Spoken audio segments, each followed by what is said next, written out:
कष्ट हैं, समस्याएं हैं, उन सब में रहते हुए, कष्ट में रहते हुए हम भगवान को कैसे प्राप्त करें, ये भक्तमाल ग्रंथ हमें सिखाते हैं। भक्तमाल ग्रंथ विस्तृत ग्रंथ है, कोई छोटा ग्रंथ ये नहीं है, और भगवान के 24 अवतारों की संक्षेप में कथा नहीं है, बहुत विस्तृत कथा। जहां भक्तमाल कथा होती है वो 9 दिवसीय रहती है, और लगभग यदि एक टाइम भी की जाए तो 4 या 5 घंटा कथा रहती है। अभी अपने बरेली के आनंद आश्रम में भक्तमाल ग्रंथ की कथा चल रही। भक्तमाल ग्रंथ में श्री नावरदास जी महाराज ने इस ग्रंथ को लिखा, तो प्रियदास जी महाराज इसके बारे में चर्चा कर रहे, बता रहे, सामान्य पृथ्वी पर सामान्य व्यक्तियों को भक्तमाल ग्रंथ के विषय में बताते हैं। वो कहते भगवान 24 अवतार धारण कर पृथ्वी पर आए। 24 अवतारों में हम सब ने एक ही दिन में राम अवतार की कथा को भी सुना, फिर कुछ समय कृष्ण अवतार की कथा को भी हमने सुना। कथा चल रही है भक्तमाल कथा, भगवान के 24 अवतारों की कथा चल रही है। परंतु यदि कोई भाई या बहन केवल उसी दिन आया हो या केवल 2 दिन आया हो, पीछे भी राम कथा का थोड़ा सा चर्चा रही, अगले भगवान अवतार लेंगे, फिर अगले समय में फिर से राम अवतार चर्चा, फिर कृष्ण अवतार चर्चा। अब उसको लगा देखो महात्मा जी एक ही दिन में राम कथा पर पहुंच गए और उसी समय भागवत कथा पर पहुंच गए, ये क्या सुना रहे। अब ये शिकायत भी पहुंच गई, महाराज जी क्या सिखा रहे हैं व्यास पर बैठकर, कभी भागवत कथा कभी राम कथा।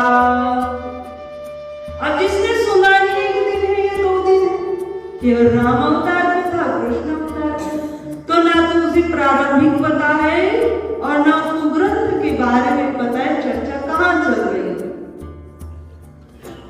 तो भक्तमाल ग्रंथ में ये जितने 24 अवतार हैं सबके अलग भी पुराण बने हैं।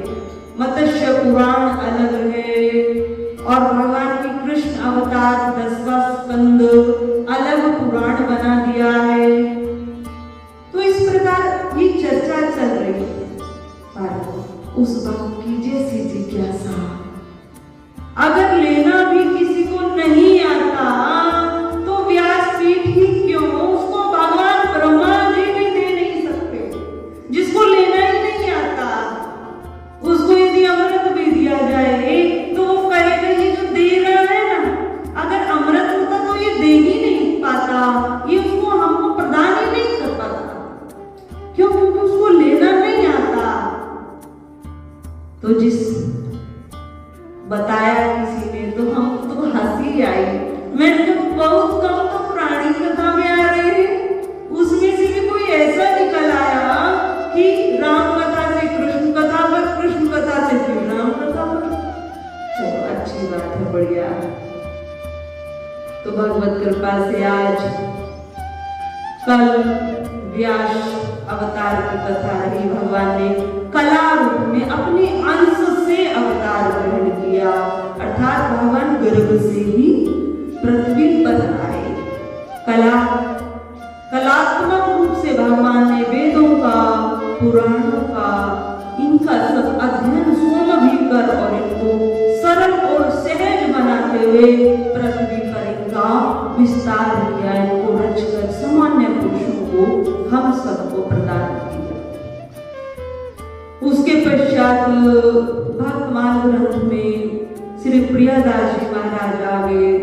कहते हैं कि नावरदास जी महाराज ने पृथु अवतार की कथा को कहा।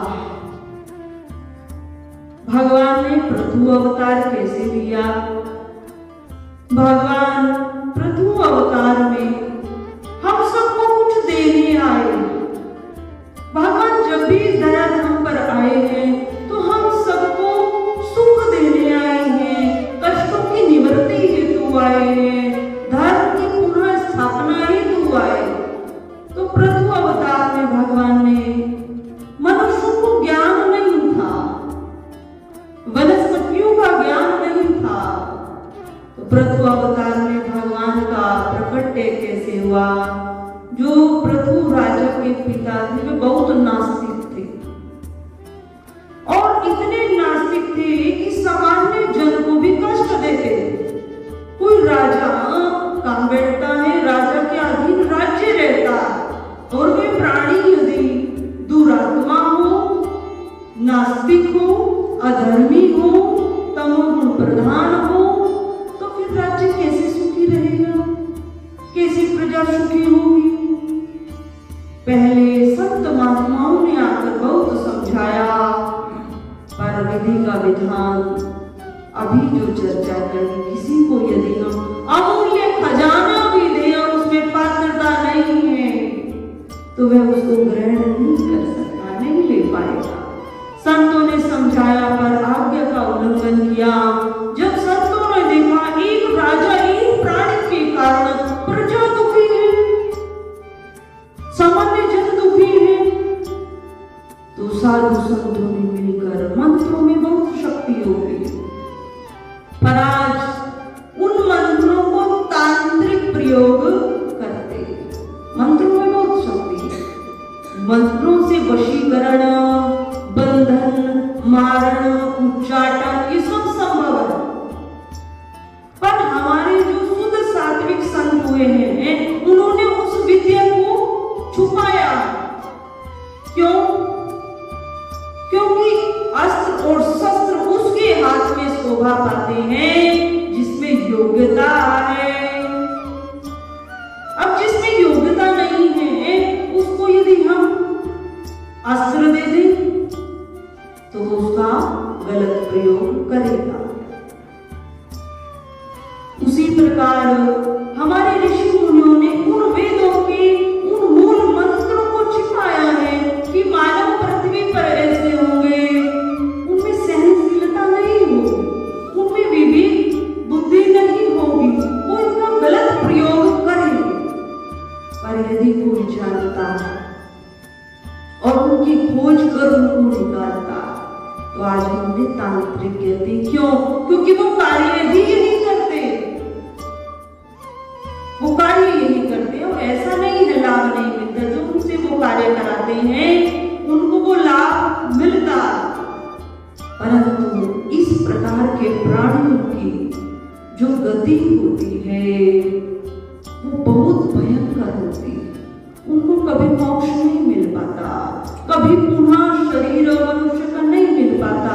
वे आत्माएं हजारों वर्षों तक ब्रह्मांड में भटकती हैं पुनः शरीर पाने के लिए। उन्हें न किसी पशु पक्षी का शरीर मिलता है और न मोक्ष मिलता।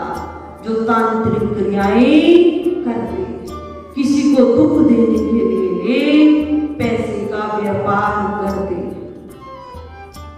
तो यहाँ पर साधु संत महात्माओं ने देखा कि एक मानव के कारण, एक राजा के कारण पूरा राज्य दुखी, क्या किया जाए? अब समझाया भी बहुत, पर उसकी राजा की बुद्धि विवेक काम नहीं करता था, नास्तिक प्रवृत्ति के थे। तब सभी संत महात्माओं ने वेदों के मंत्रों का उच्चारण कर राजा को मृत्यु दंड दे दिया। अब राजा जैसे ही पृथ्वी पर पड़ा, मृत्यु उसको आई, तब सोचा कि राज परंपरा है, अब राज परंपरा है तो ऐसा पुत्र भी हो जाए जो इस राजगद्दी पर बैठकर पूरे राज्य को सुख में बनाए। तो क्या किया? वहां पर फिर से मंत्रों का आह्वान किया, और जो राजा की दाहिनी भुजा थी, उस भुजा मंत्रों का मंथन करते हुए उस भुजा का मंथन किया। उसी भुजा से भगवान श्री हरि नारायण प्रभु अवतार में प्रकट हो गए। इस विश्व पालनी शक्ति को लेकर, विश्व पालनी अर्थात अन्नदाता के रूप में भगवान महाराजा प्रभु के रूप में प्रकट हो गए। और प्रकट होकर राजा प्रभु ने इस पृथ्वी पर, पहले राजा प्रभु से पहले इस पृथ्वी पर वनस्पति का ज्ञान नहीं था। आज हम सब देखो कितने प्रकार के अनाज उगाते हैं, और अनाज आता है तो फिर वो पिसता है, फिर उसके फुलके बनते हैं, हम सब लोग पाते हैं, दालें बनती हैं, सब्जी बनती है। और उससे पहले पृथ्वी पर मानव तो थे, पर वो कंदमूल फल का आहार करते थे। तो जैसे राजा प्रभु पृथ्वी पर आए, क्योंकि पृथ्वी भी समतल नहीं थी, एक समान पृथ्वी नहीं, तो राजा प्रभु ने अपनी उस विश्व पालनी शक्ति के द्वारा, क्योंकि भगवान का ही अंश राजा प्रभु, तो उस विश्व पालनी शक्ति के द्वारा पृथ्वी को समतल किया और पृथ्वी से अनाज उगाना प्रारंभ किया। इसीलिए उन्हें आदिराज भी कहा गया।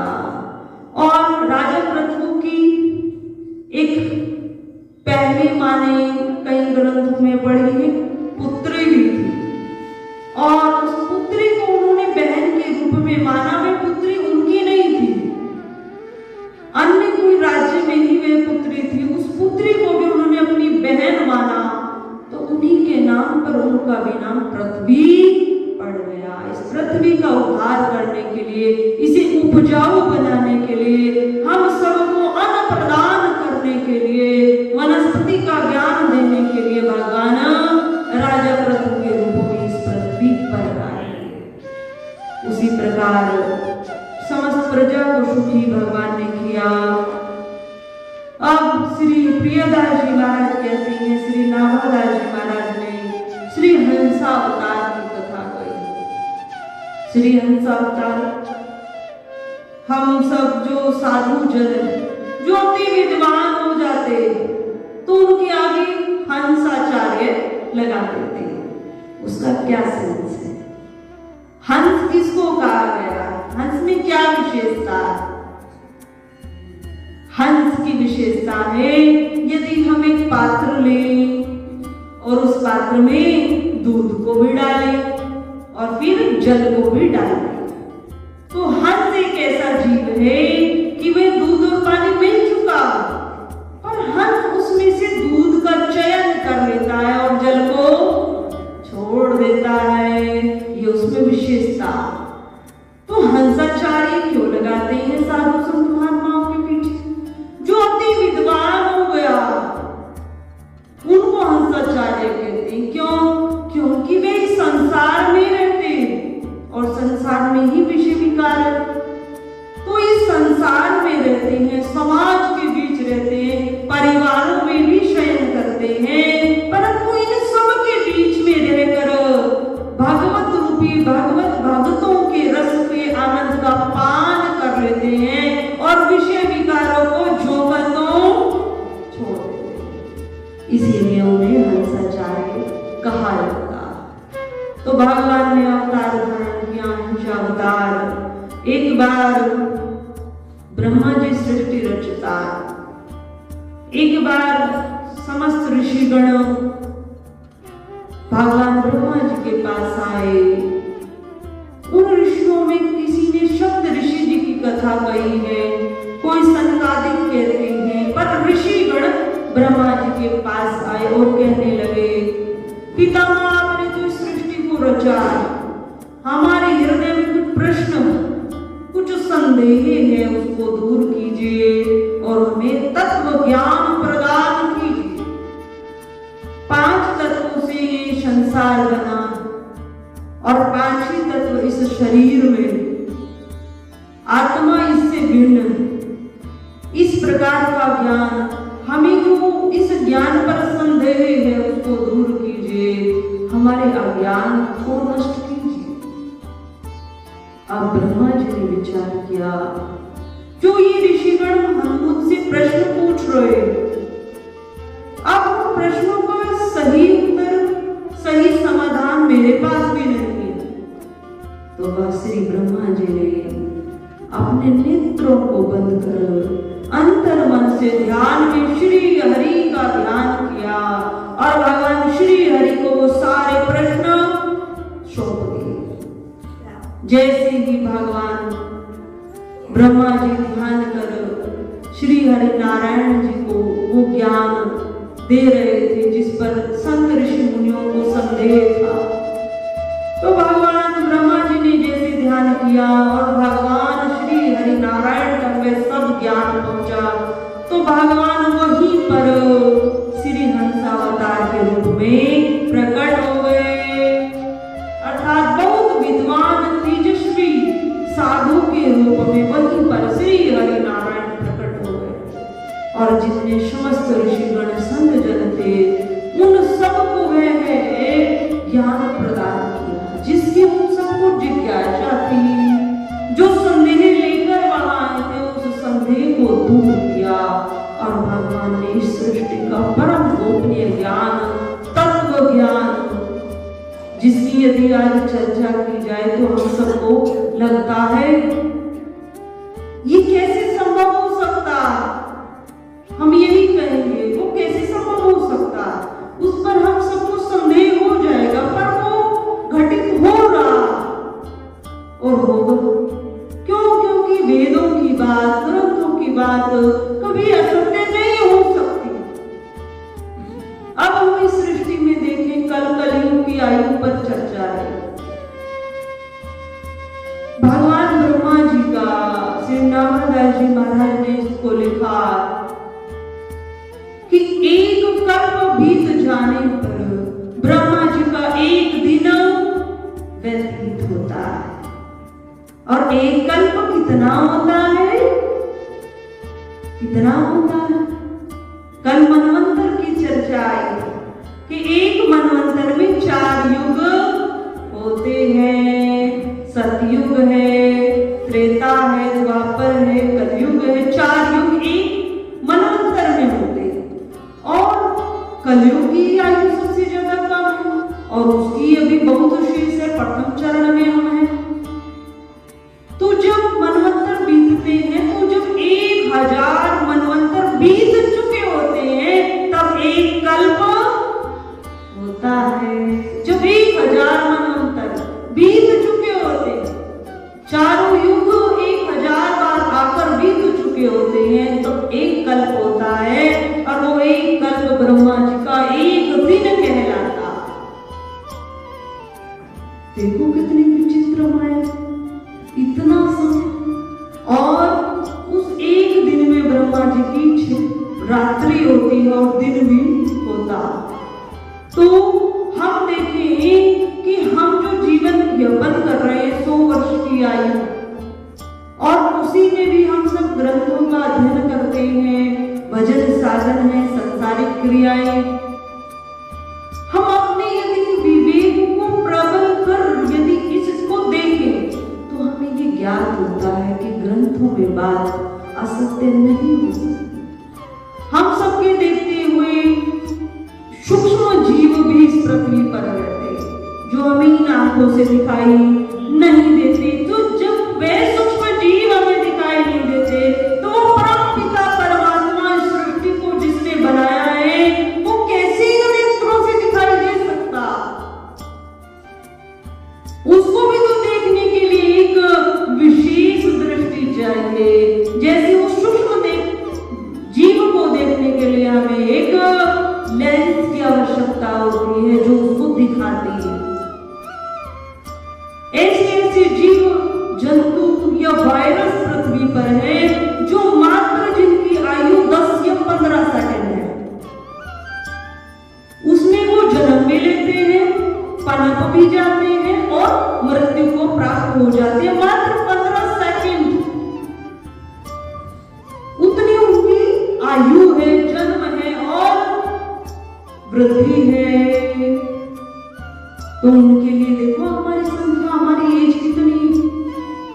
अब उसी प्रकार उसी अनुभव से सृष्टि चल रही है और वह मृत्यु हो जाती है, पर अपनी जो प्रजाति के वे हैं उनकी वृद्धि करके जाते हैं। जिस प्रकार एक मानव 15 सेकंड में उनका पूरा जीवन व्यतीत हो जाता उन वायरसों का, तो उसी प्रकार हम सबका जीवन है।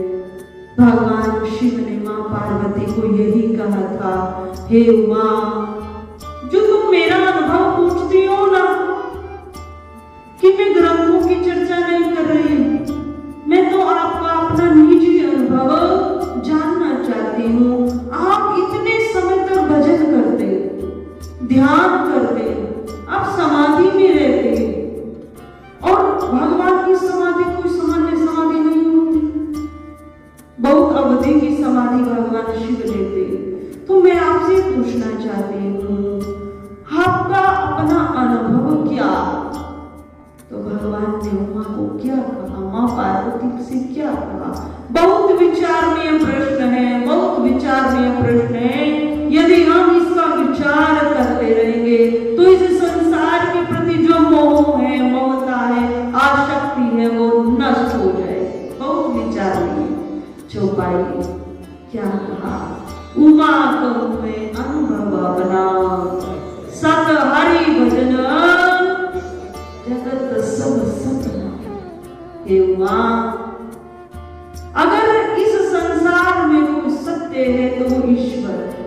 सत्य केवल ईश्वर है, हरि है, और ये संसार तो मात्र कल्पना है, मात्र सपना है। सपना था असत्य, कल्पना।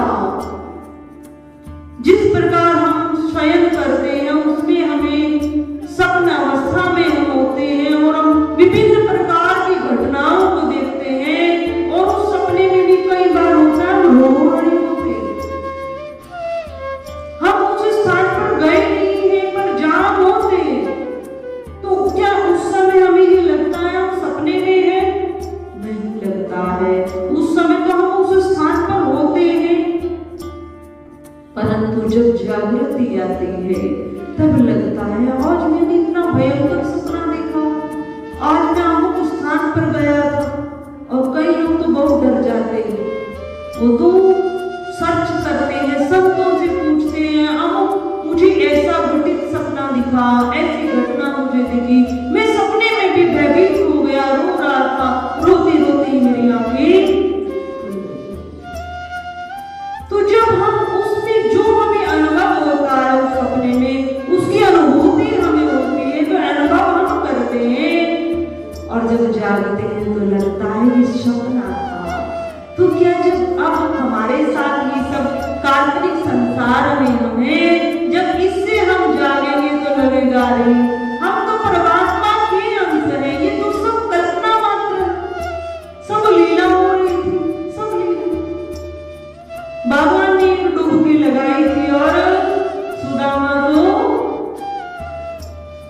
लीला दिखाई थी, केवल एक डुबकी लगाई थी, और सुदामा जी को अपनी माया दिखाई थी। सुदामा देखना चाहते हो ना मेरी माया? उसमें सुदामा जी को राज्य भी मिल गया, विवाह भी हो गया, पुत्र भी हो गए, और फिर पत्नी भी चली गई। पहले पुत्र चला गया, फिर पत्नी भी चली गई, और सुदामा विलाप करते हुए जल से बाहर आ गए। मात्र एक डुबकी लगाई थी भगवान ने। तो कहने का भाव, ऐसे ग्रंथों में लिखा है, संतों ने कहा कि रामायण की एक चौपाई हम सबका उद्धार करने वाली, ग्रंथों का एक श्लोक हम सबका उद्धार करने वाला है। भक्तमान कथा की यदि एक अवतार भगवान की कथा हमारे जीवन में आ जाए, केवल एक अवतार है, तो हम सबका उद्धार करने वाले, क्योंकि परमात्मा हम सबके उद्धार के लिए मिलेगी, ये सब लीलाएं करते। इसी प्रकार आगे भगवान नाभादास जी भगवान के विषय में कहते हैं, भगवान ने हमेशा अवतार धारण कर ऋषि मुनियों की जिज्ञासा को शांत किया और जिज्ञासा को शांत कर भगवान वहीं पर अंतर ध्यान हो गए, वहीं पर अंतर ध्यान। आगे नामदास जी महाराज ने ध्रुव को वरदान देने वाले श्री हरि अवतार की चर्चा की। बहुत ही सुंदर कथा है, जितना सुने मन नहीं भरता। मन क्यों? क्योंकि मन जब आनंद का अनुभव करता है ना, जब उसको रस आता तो वो कहता है और आ जाए और आ जाए। उसका स्वभाव यदि संसार में लग जाता है तो संसार के रस को ग्रहण करना चाहता है, और यदि ईश्वर के भजन में लग जाता है तो ईश्वर के भजन में जो आनंद है उसको लेना चाहता है। तो ध्रुव जी की कथा भगवान ने श्री हरि अवतार धारण किया। ध्रुव बहुत नन्हा सा बालक, स्वयं मनु हुए हैं, और उनके पुत्र थे उत्तानपाद। उत्तानपाद जी महाराज बहुत सात्विक थे, धार्मिक भी थे, और राजा के यहाँ परंपरा रहती थी बहु विवाह परंपरा। उसी के अनुसार 2 विवाह भी पूर्ण हुए। 2 विवाह में राजा की भी कुछ अनुरोधि छोटे वाली रानी से ज्यादा रहती, और छोटे वाली रानी का नाम था सुरुचि, और बड़े वाली जो ज्येष्ठ रानी थी उसका नाम था सुनीति। जो सुनीति थी वह नीति के अनुसार आचरण करती थी। जैसे नाम सुनीति का था वैसे ही जीवन में आचरण करती थी। सुनीति अर्थात जो नीति से चलती है, जो धर्म से चलती है, जो अपने कर्तव्य का पालन सही से करती है, उसी को सुनीति कहते हैं। और सुरुचि जो अपने मन के अनुसार चलती है, अपने मन के अनुसार कार्य करती है, अपने मन को महत्व देती है, उसी को सुरुचि कहते हैं। अर्थात एक मन की गुलाम है और एक का मन गुलाम है और एक मन की गुलाम। तो 2 रानियां उत्तानपाद की, दोनों को समय अनुसार एक पुत्र की प्राप्ति हुई। पुत्र भी कुछ दोनों के बड़े हुए। तो जो सुरुचि थी वे छोटी रानी, और हमारे ग्रंथों के अनुसार एक पद्धति के अनुसार जो राज सिंहासन होता है उस पर कौन सा पुत्र बैठता है? जो बड़ा होता है, और जो ज्येष्ठ रानी का होता है उसको जो पहला पुत्र होता है उसका अधिकार राज सिंहासन पर बैठने का होता है। इस प्रकार परंतु यदि वो अपंग है, उसको चलाने में ही वो शारीरिक रूप से सक्षम नहीं या बुद्धि से सक्षम नहीं है, तब वो अधिकार किसी दूसरे को दिया जाता है। ऐसे हमारे भारतीय परंपरा, शास्त्रों में भी परंपरा। तो दोनों पुत्र समान ही आयु के लगभग, परंतु जो सुरुचि है उसके मन का भाव है मुझसे राजा अधिक प्रेम करते हैं, तो अपने उस पुत्र को राजा की गोदी में बिठाते, बहुत स्नेह राजा उसको करते, रानी भी करती। पर जो बड़ा पुत्र है ज्येष्ठ रानी से है, ध्रुव है, नन्हा सा बालक। अब बालक के मन में किसी के प्रति कोई द्वेष नहीं, वो नहीं जानता सुरुचि माता कैसी है, मेरे पिता उत्तानपाद कैसे, उसे तो ये पता है कि मेरे पिताजी हैं, और जब मेरा दूसरा भाई पिताजी के गोदी में बैठ सकता, पिताजी राज सिंहासन पर बैठे, और राज सिंहासन पर जब मेरा छोटा भाई पिताजी की गोद में बैठ सकता है तो मैं भी तो बैठूं। बच्चों में कहते हैं ना, छोटे बच्चों में रीछ बहुत ज्यादा होती है। कोई बड़ा ऐसा कुछ काम करे बालक रूप में, यदि वो खिलौना ले आए तो कहते हैं भैया 2 लेकर आना। हमारे घर में 2 बालक, 2 लेकर आना, एक से काम नहीं चलेगा, लड़ाई बजेगी। तो कहने का भाव, बालक में ईर्ष्या द्वेष नहीं होता, सबके प्रति समान भाव होता है। तो ध्रुव ने भी कहा सोचा मैं भी पिता की गोद में बैठूं और धीरे धीरे नन्हे पांवों से चलकर पिता उत्तान पाद के पास आया और गोदी में बैठने का प्रयत्न करने लगा। जैसे ही बैठने का प्रयत्न किया तो सुरुचि माता ने आकर तुरंत उतार दिया।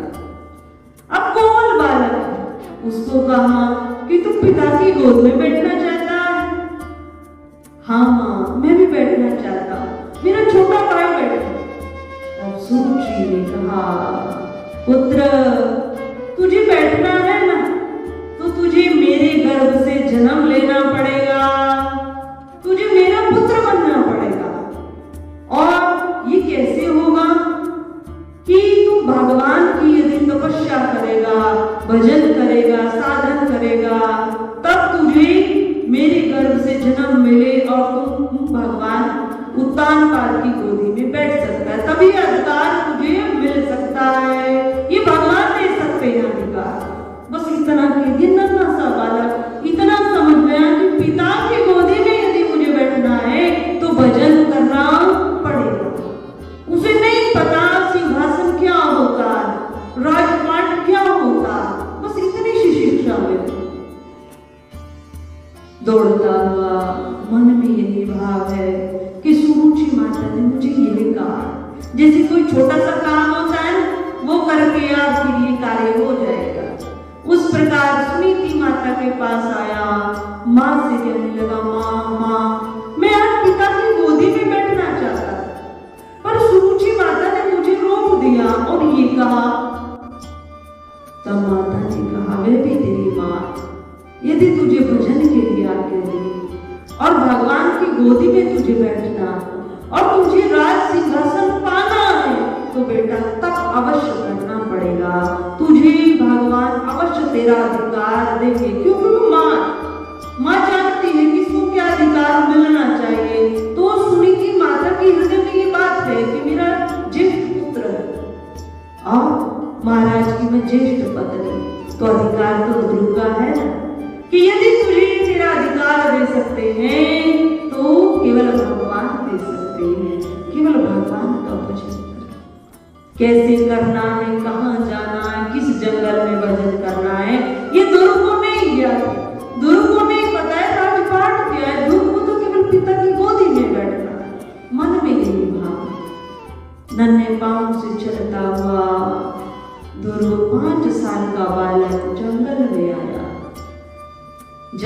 आया।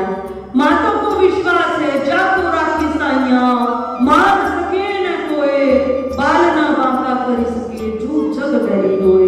यदि मेरे पुत्र की आयु राज सिंहासन उसको मिलना तय तो अवश्य मिलेगा। हाँ, प्रयत्न हमें करना पड़ेगा, प्रयास करना पड़ेगा। माँ के हृदय में ममता भी है, प्रेम है, पर विधि के विधान पर भरोसा भी। इस प्रकार दोनों जंगल में आए और जैसे जंगल में आए भगवान को प्राप्त करने के लिए, भगवान से वरदान मांगने के लिए।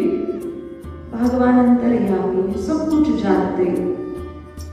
जंगल में आए, अब जंगल में हिंसक पशु जिसके बारे में ध्रुव को ज्ञात नहीं कि वो मार भी सकते।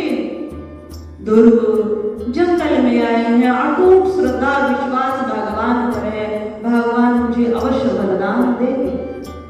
परंतु कहते हैं ना, गुरु के बिना ज्ञान नहीं और गुरु के बिना मोक्ष ही नहीं। गुरु ही हमें ईश्वर की प्राप्ति का, ईश्वर की अनुभूति का, ईश्वर की कृपा प्राप्त करने का साधन बता सकते हैं। वे सरल और सुलभ ज्ञान हमें गुरु ही दे सकते। ध्रुव जंगल में आए तो गुरु जी के रूप में नारद जी भ्रमण करते हैं पृथ्वी का, ब्रह्मांड का। तो ईश्वर की कृपा से श्री नारद जी का ध्रुव से मिलन हुआ और श्री नारद जी वीणा लेकर नहीं आए, सामान्य मनुष्य की तरह आए हैं और ध्रुव से कह रहे हैं, बालक इस जंगल में बहुत हिंसक जीव, क्योंकि पहले उसकी योग्यता देखते, इसको दवाई की कितने डोज देनी है, कितने लेवल का बुखार आया,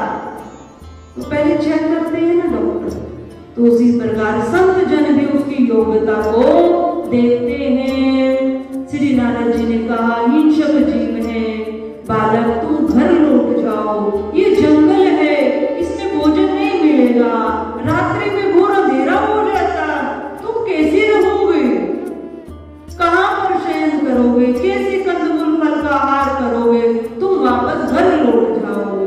पर ध्रुव बालक अपने घर से गृह त्याग कर हृदय में इसी बात का निश्चय कर घर से आया है कि ईश्वर से मुझे वरदान पाना, ईश्वर की भक्ति मुझे करनी। तो जब उस दृढ़ता को देखा, उस दृढ़ संकल्प को देखा श्री नारद जी ने, तो मन में अति प्रसन्न हुए और हरि का मार्ग दे दिया। वो सहज और सुलभ श्री हरि का द्वादक्षर मंत्र, ओम नमो भगवते वासुदेवाय, ओम नमो भगवते वासुदेवाय। इस प्रकार का यह द्वादक्षर मंत्र श्री नारद जी ने जब भक्ति मार्ग पर हम चलते, यदि हमारे संकल्प में बहुत शक्ति, दृढ़ संकल्प, तब परीक्षा भी होगी, और परीक्षा के पश्चात हमें प्रभु का मार्ग देने वाला अवश्य मिल जाएगा, प्रभु की प्राप्ति कराने वाला अवश्य गुरु हमारे जीवन में स्वतः आ जाएगा, ढूंढना नहीं पड़ेगा, हमें केवल उसके योग्य बनना है, उन परीक्षाओं में हमें सफल होना। हनुमान जी ने को विभीषण जी ने क्या कहा, अब मोहि भाव भरोसा हनुमंता, बिनु हरि कृपा। अब मुझे भरोसा हो गया है कि जो मैं भजन साधन करता हूं ना, वो राम तक पहुंच जाता। विभीषण का भाव है कि अब तक मैं भजन साधन करता था, मुझे ज्ञात नहीं वो राम तक पहुंचता था या नहीं, पर अब मुझे भरोसा हो गया है कि आज संत के रूप में आपको पाकर मुझे ये हृदय में विश्वास हो गया है कि राम की कृपा से, प्रभु की कृपा से ही जीवन में संतों का मिलन होता। और जिस पर भगवान राम जी की कृपा हो जाती है, भगवान की कृपा हो जाती है, उस पर ये चौपाई भी आई है, जा पर कृपा राम की होई, ता पर कृपा करे सब कोई। जो राम का प्यारा हो गया है ना, वो सबका प्यारा हो गया है, सबका प्यारा। उसको जीव जंतु चला इस ब्रह्मांड में जितनी दिव्य शक्तियां हैं, उसका मार्ग बनाती है, उसको सहायता देती है। जितने ग्रह नक्षत्र है ना, राहु केतु शनि, ये किसके खराब रहते हैं? हम विचार करें, ग्रह किसके खराब रहते हैं, नक्षत्र किसके खराब रहते हैं? जो हरि का प्यारा नहीं है, जो राम नाम को भजता नहीं है, उस पर इनका प्रभाव चलता है। और जो भगवान के नाम का सहारा लेता है, भगवान का प्रिय है, उस पर किसी का कोई प्रभाव चलता नहीं है। तो जा पर कृपा राम की होई, ता पर कृपा करे सब कोई। जो राम का प्यारा है वो सबका प्यारा। ध्रुव जी जब जंगल में आए, कंदमूल फल भी मिल जाते थे, शयन को पृथ्वी माता मिलती थी, और इस प्रकार तपस्या करते करते 6 महीने व्यतीत हो गए। पर ये वातावरण भी अनुकूल हो गया, जीव जंतु जो नीचक जीव थे वे सब अनुकूल हो गए, पूरा ब्रह्मांड अनुकूल हो गया। सोम नारद जी संत के रूप में आकर अमूल्य, बहुत सरल, सुलभ ध्रुव जी को मंत्र प्रदान कर गए। तपस्या प्रारंभ हुई, मात्र 6 महीने की तपस्या से भगवान श्री हरि नारायण को प्राप्त कर लिया। भगवान जब ध्रुव के सामने प्रकट हुए, तो ध्रुव जानता भी नहीं था कि भगवान शंकर चक्र गदा लेकर ऐसे आते, ऐसे प्रकट होते। भगवान ने अपने हाथ से, जो श्री नावादास जी महाराज ने लिखा कि कि भगवान के हाथ में जो शंख रहता, तो वेद में शंख प्रकट किया और ध्रुव जी की कपाल पर लगा दिया। जैसे ही कपाल पर शंख लगा तो समस्त वेदों का ज्ञान ध्रुव में समा गया।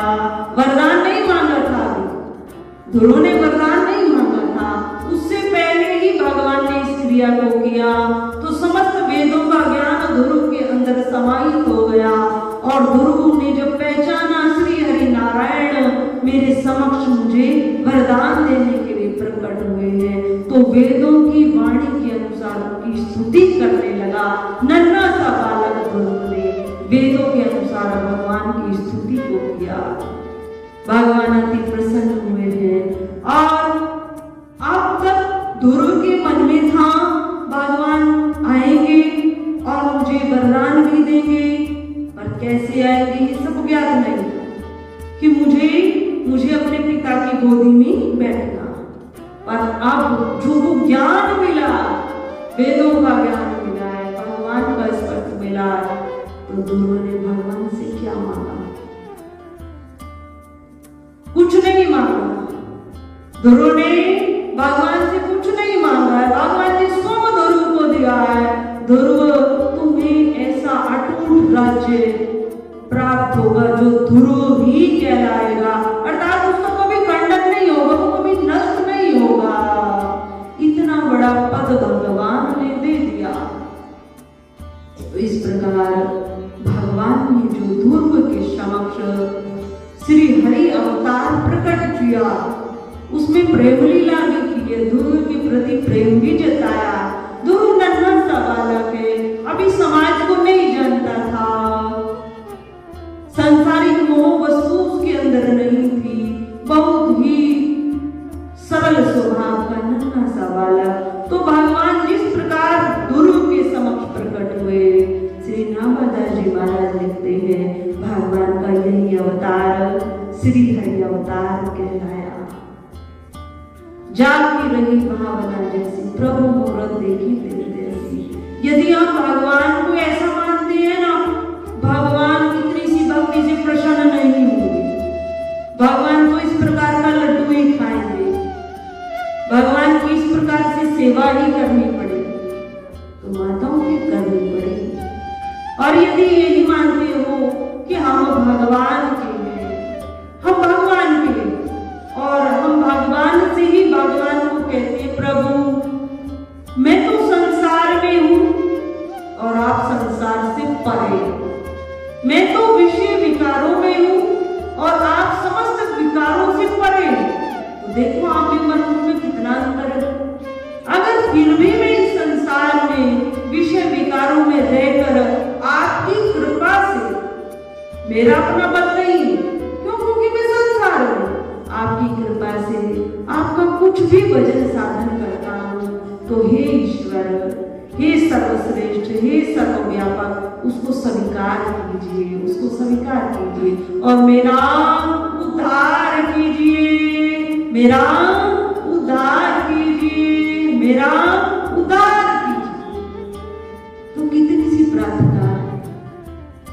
और यदि हम मन में भाव लेंगे, बहुत ग्रंथ बड़े बड़े ग्रंथ पढ़ेंगे, बहुत बड़े बड़े श्लोक पढ़ेंगे, तब भगवान तक हमारी प्रार्थना पहुंचेगी। तो जागी रही भावना जैसी, प्रभु मूरत देखी तिन तैसी। एक प्राणी पत्थर की मूर्ति में भगवान देखता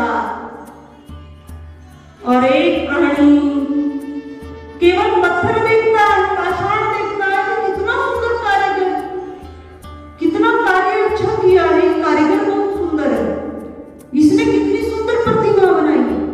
और एक ने उसने राम को देखा, मेरे राम मुस्कुरा रहे, कितने सुंदर लग रहे। अभी अयोध्या जी में जो भगवान प्राण प्रतिष्ठित हुए, वो जो जिसे बनाई है ना, योगी राज नाम है उसका, 3 कारीगरों ने 3 प्रतिमा बनाई थी, पर सेलेक्ट जो योगी राज ने बनाई इसकी योगी थी। तो योगी राज स्वयं ये कह रहा है, मैं नहीं जानता हूं, मेरी प्रतिमा ऐसी नहीं थी। हम जितने वहां के न्यूज चैनल हैं बार बार उसकी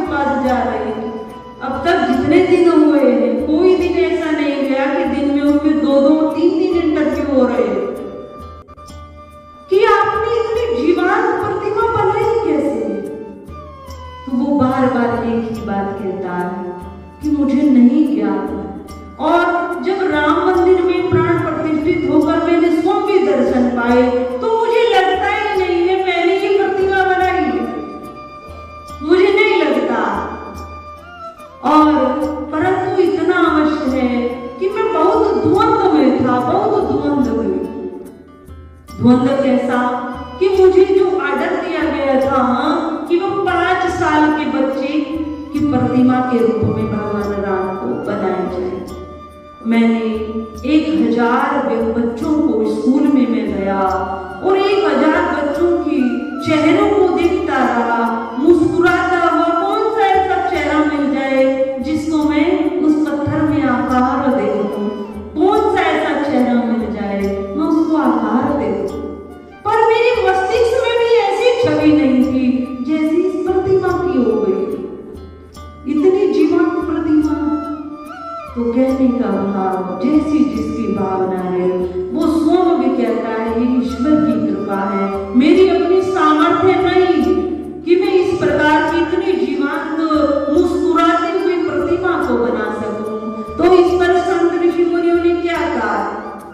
ये सबके पास प्रश्न जा चुका है, जो बहुत बड़े बड़े ऋषि बने तो उन्होंने क्या कहा है? उन्होंने कहा है कि हमारे वेद मंत्रों में इतनी शक्ति होती है, इतनी शक्ति होती है, तो उसको पत्थर की प्रतिमा कह रहे हो। 5 दिन तक उसका बहुत बड़ा अनुष्ठान किया जाता है, अनाज भी उसको शयन कराया जाता है, फलों भी शयन कराया जाता है। इस प्रकार उसकी जो प्राण प्रतिष्ठा से पहले की क्रियाएं हैं बहुत गंभीर होती, आंखों पर पट्टी बांधी जाती और जब वो पट्टी खोलते हैं तो दर्पण शीशा दिखाया जाता और बाद में वह शीशा टूट जाता। क्यों? क्योंकि वहां पर 5 दिन तक, जबकि राम भगवान की क्रिया तो 7 दिन तक चली प्राण प्रतिष्ठा। वेदों की ध्वनि, मंत्रों की ध्वनि गुंजायमान होती है और वेदों में इतनी शक्ति कि मर्द शरीर में प्राण आ जाए, इतनी शक्ति वेदों के मंत्रों में। तो क्या वे भगवान की प्रतिमा, आप वे प्रतिमा नहीं है, वो साक्षात भगवान राम जी हैं। हम सबकी सामर्थ्य नहीं थी कि हम उनके दर्शन भी कर पाए। उनकी कृपा से हम उस पाषाण में भगवान को देख रहे हैं, तो वो पाषाण नहीं है, वो साक्षात भगवान ही है, साक्षात भगवान। तो उन्होंने यही कहा कि वेद मंत्रों की ध्वनि में बहुत सामर्थ्य है, उनसे भगवान तो सर्वव्यापक है, कण कण में है, एक मृत शरीर में भी प्राण डाले जा सकते हैं। तो इस प्रकार भगवान जाग रही भावना जैसे उसको वैसे ही दर्शन दे रहे हैं, सब भगवान के दर्शन पा रहे हैं, कर रहे हैं। तो चर्चा चल रही थी, चर्चा भगवान की चल रही थी, जागी भावना रही जैसी। तो एक व्यक्ति भगवान को पत्थर की मूर्ति में केवल पत्थर दिखाई देता है, अति सुंदर है, भगवान का चित्र अंकित है, और एक मानव को भगवान दिखाई देते हैं। तो जैसी जिसकी भावना होती है उसी के अनुसार फल भी। तो अब बताओ हमारा सबका भाव कैसा होना चाहिए?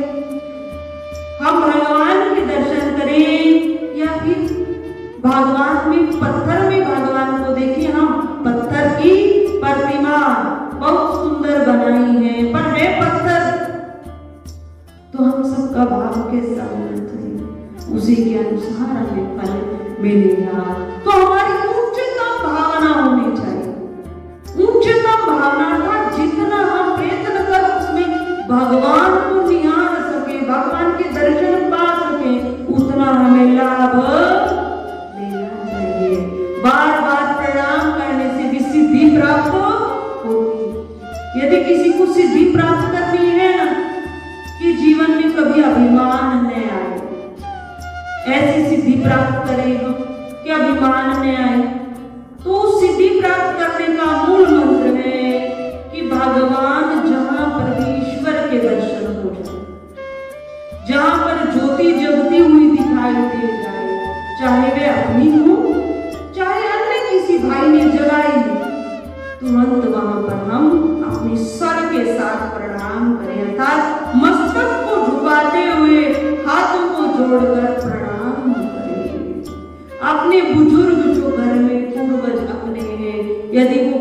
शुद्ध सात्विक रहे हैं, तो उनके चरणों से हम स्पर्श करते हुए हम प्रणाम करें।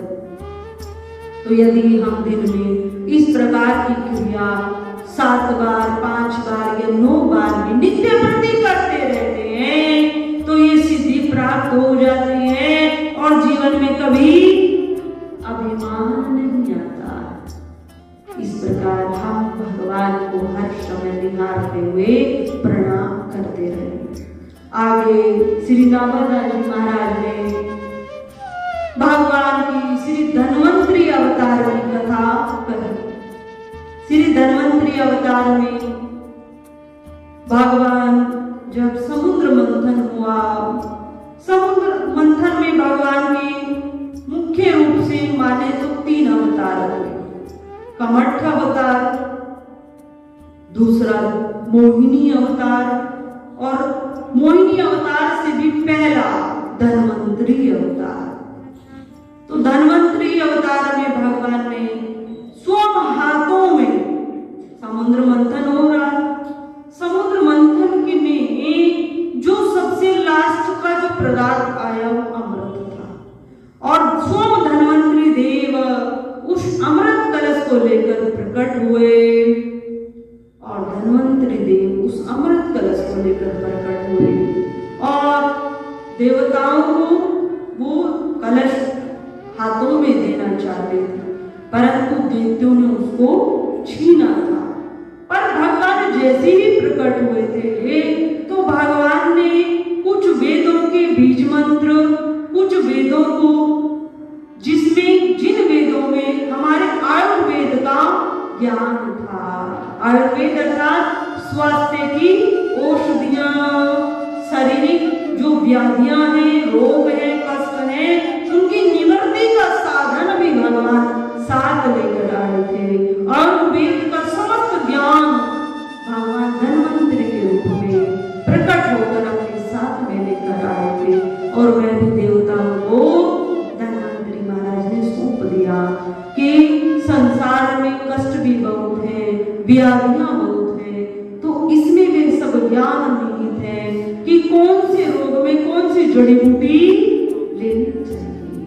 तो इस प्रकार का ज्ञान धन्वंतरी के रूप में भगवान श्री हरि नारायण ने ही हम सबको प्रदान किया और अमृत देना देवताओं को चाहते थे, पर दैत्य उसको लेकर वहां से दौड़ पड़े थे। दैत्यों में भी जो उनका श्रेष्ठ था, अति बलवान था, उसके हाथ में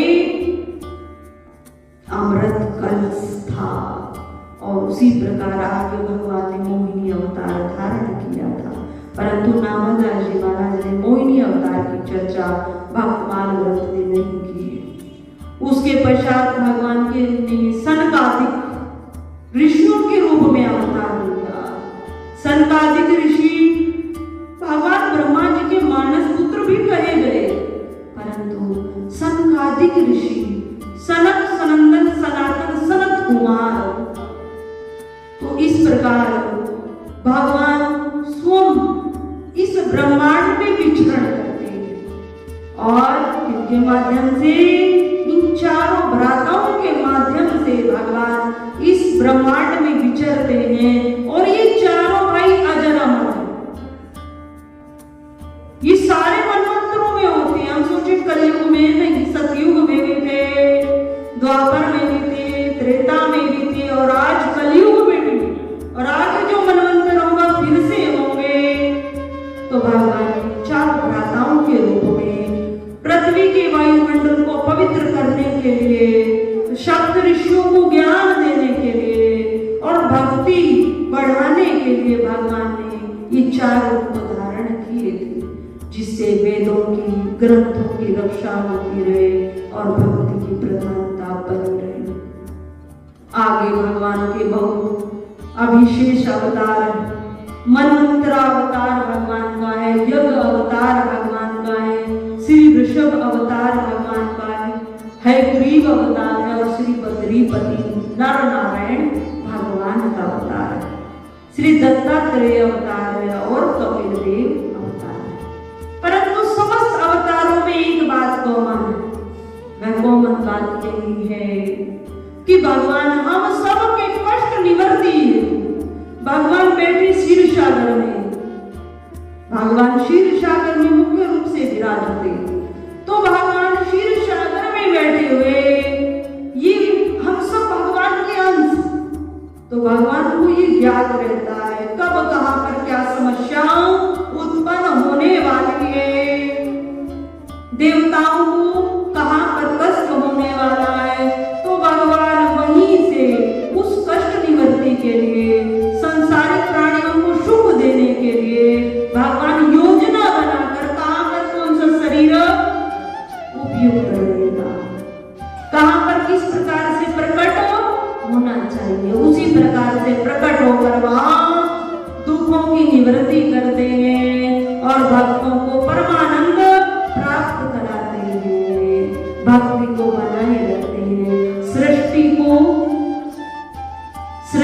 सब प्रकार से अनुकूल रहे, इसका भगवान पूर्णतः ध्यान रखते हैं, अपने भक्तों को आनंद देते हैं। प्रभु का, परमात्मा का सबसे विशेष कार्य है, जैसे माता पिता अपने बच्चों का ध्यान रखते हैं, भले ही बच्चा दूर हो, पर माँ और पिता जो यदि धार्मिक अच्छे स्वभाव के, तो भले ही बालक दूर हो, पर उस बालक का ध्यान रखते हैं, मेरा बच्चा ठीक है ना, समय से भोजन पाता है, समय से शिक्षा लेता है, तो इस प्रकार वो परमात्मा भी यदि हम इन आंखों से उनके दर्शन नहीं कर पाए, तो उस परमात्मा की नजर में हम सब, और वह हम सबका ध्यान रखता है, सबका ध्यान रखता है।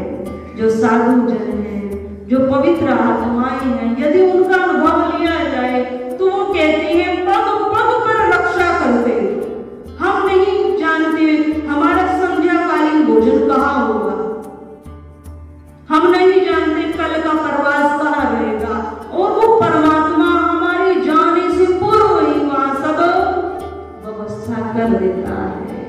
अभी नन्हे से बालक का जन्म नहीं हुआ है और माँ को दूध का अनुभव हो जाता है, माँ के स्तनों से दूध आ जाता है, बालक आएगा ना, पिएगा ना, तो वो व्यवस्था कौन करता, वो सब ईश्वर करता है, क्योंकि हम सब ईश्वर के हैं, हम अंश कभी अंश से अलग नहीं हो सकता, हम भटक जाते हैं तो पक्षी का रूप धारण कर लेते हैं, पशु का रूप धारण कर लेते हैं, और यदि वृत्ति तमोगुण है तो कीट का रूप धारण कर लेते हैं, पर हम भगवान के अंश हैं, अंशी हैं, भगवान से भिन्न नहीं। तो हम अपनी भावना को शुद्ध बनाते हुए भगवान की प्रत्येक जगह पर ज्योति रूप में भगवान राम की दर्शन हो जाए, कृष्ण के दर्शन हो जाए, माँ दुर्गा के दर्शन हो जाए, हनुमान जी के दर्शन हो जाए, संतों के दर्शन हो जाए, तो उनको प्रणाम करते रहिए, यह भी बहुत बड़ी सिद्धि है। बोलिए श्री सच्चिदानंद भगवान। परम पूज्य श्री साध्वी ब्रह्म ज्योति सरस्वती जी के प्रवचन प्राप्त करने हेतु दिव्य वाणी चैनल को सब्सक्राइब करें, वीडियो को शेयर करें और अपने परिजनों पर अवश्य भेजें।